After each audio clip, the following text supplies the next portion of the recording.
चलिए, good morning. आज त्रिकोणमिति का दूसरा क्लास। कल हम लोग साइन थीटा बराबर पी बटे एच, कॉस थीटा बराबर बी बटे एच सीखे थे और टेन थीटा बराबर भी हम लोग पी बटे बी सीख चुके थे। अब देखिए एक नया फॉर्मूला आज लाए। टेन थीटा बराबर साइन थीटा बटा कॉस थीटा होता है और कॉट थीटा बराबर कॉस थीटा बटा साइन थीटा होता है। अब ये दोनों एक नया फॉर्मूला है, ध्यान दीजिएगा। कल ये नहीं सीखे थे, आज आ गए सीखने के लिए। टेन थीटा बराबर साइन थीटा बट्टा कॉस थीटा, या तो फिर ऐसे भी बोल सकते हैं आप, साइन थीटा बट्टा कॉस थीटा बराबर क्या होता है, टेन थीटा। अब कॉस थीटा बट्टा साइन थीटा बराबर होता है कॉट थीटा।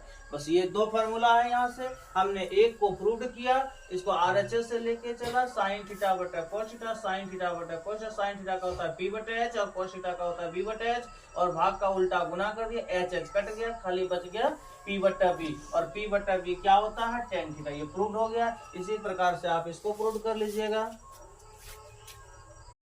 देखिए अब उसके बाद आगे आ रहे हैं, तो sine theta into cosec theta बराबर 1 होता है। तो ये साइन का उल्टा है कॉसेक, व्युत्क्रम बोलते हैं। साइन का व्युत्क्रम कौन है, कॉसेक। अब जब कोई संख्या है उसके व्युत्क्रम से गुना किया जाए तो उसका वैल्यू क्या होता है, 1 होता है। अब मान लीजिए कोई संख्या x है और उसका व्युत्क्रम से गुना करेगा, यानी कि 1 बटा x है, तो x कट जाएगा, क्या मान आ जाएगा, 1 हो जाएगा। तो कोई भी संख्या के व्युत्क्रम से गुना करने के बाद उसका वैल्यू 1 होता है। तो चलिए sine theta into cosec theta बराबर 1। अब इसी से हम लोग दो फॉर्मूला और निकालिए। साइन थीटा बराबर क्या हो गया, 1 बटा कॉसेक थीटा, और फिर कॉसेक थीटा बराबर क्या हो गया, 1 बटा साइन थीटा। इसी आधार पर आप कॉस और सेक, देखिए कॉस और सेक क्या है, एक दूसरे का व्युत्क्रम है। कॉस और सेक क्या एक दूसरे का व्युत्क्रम है, इसलिए cos theta into sec theta बराबर 1।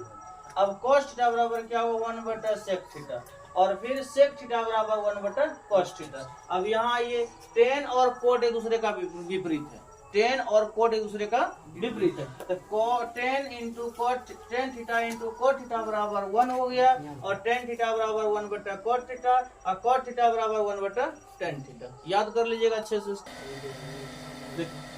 त्रिकोणमिति में एक हम लोग क्या किए, त्रिभुज बना लिए, समकोण त्रिभुज बनाए।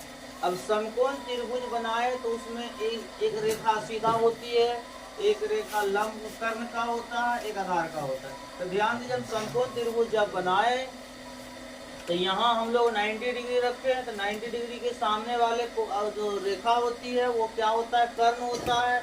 अब हम यहाँ थीटा रखे तो इसके सामने वाले को ये लंब हो गया और नीचे वाले आधार हो गया। तो हम लोग पाइथागोरस थ्योरम से पढ़े हैं कि कर्ण स्क्वायर बराबर लंब स्क्वायर जोड़ आधार स्क्वायर। यानी इसका मतलब हुआ कि पाइथागोरस थ्योरम में आया कि एक भुजा के वर्ग बराबर अन्य दो भुजा के वर्गों के योगफल के बराबर होता है। देख लिया हम लोग, एक भुजा का वर्ग बराबर अन्य दो भुजा के वर्गों के योगफल के बराबर होता है। तो यहाँ से आइए, कर्ण क्या है आपका, AC हो गया, लंब क्या है, AB स्क्वायर हो गया, प्लस BC, आधार क्या आपका BC हो गया। देखिए अब AC को क्या मानते हैं, तो कर्ण H मानते हैं, और H स्क्वायर हो गया, और फिर AB को क्या मानते हैं, तो P मानते हैं, यानी P स्क्वायर हो गया।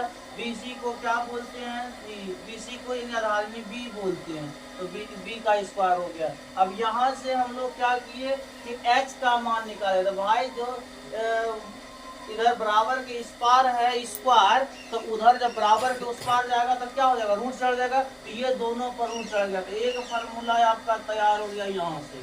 फिर पुनः आइए P का निकालना है, तो P को यहीं छोड़ दिए, अब P को फिर इधर लेके चला है, तो P स्क्वायर बराबर क्या हो गया, ये प्लस में था तो माइनस में हो जाएगा, तो H square minus B square हो गया।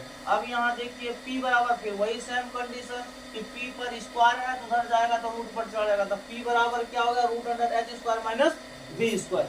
अब ध्यान दीजिए, फिर यहाँ से आइए कि B स्क्वायर को छोड़ दीजिए, आप P को उठा के इधर लाइए, तो B स्क्वायर को छोड़ दिए तो H square minus P square का ये प्लस में था, इधर आया तो माइनस हो गया। अब यहाँ B बराबर क्या हो गया, root under H square minus P square. तो यहाँ से हम लोग क्या देखे, यहाँ से आप लोग ये चीज देखें कि अगर हमारे पास दो रेखा का मान दिया होगा और तीसरा रेखा निकालना हो तो बस यही तीन फार्मूला आपको यूज करना है, एच और पी बी। अब मान लिया जाए हमको पी भी दिया है तो एच का फार्मूला रखेंगे, निकाल देंगे। अगर हमको पी निकालना है तो एच और बी दिया रहेगा, हमको पी निकाल लेना है। इसी प्रकार से इसको करेंगे और इतना ही क्लास आज के लिए है। कल के लिए फिर आप यहाँ देख लीजिए, कल का जो क्लास होगा sine square theta plus cos square theta बराबर 1 उसको प्रूव करके दिखाएंगे। फिर यहाँ दूसरा है sec square theta minus tan square theta बराबर 1। फिर यहाँ 3 नंबर में है cosec square theta minus cot square theta बराबर 1। ये तीनों को प्रूव कर देंगे। उसके बाद आप पहला एक्सरसाइज बनाइए, भारतीय बन हो कैसे सिन्हा हो सबका आराम से बनता चला जाएगा।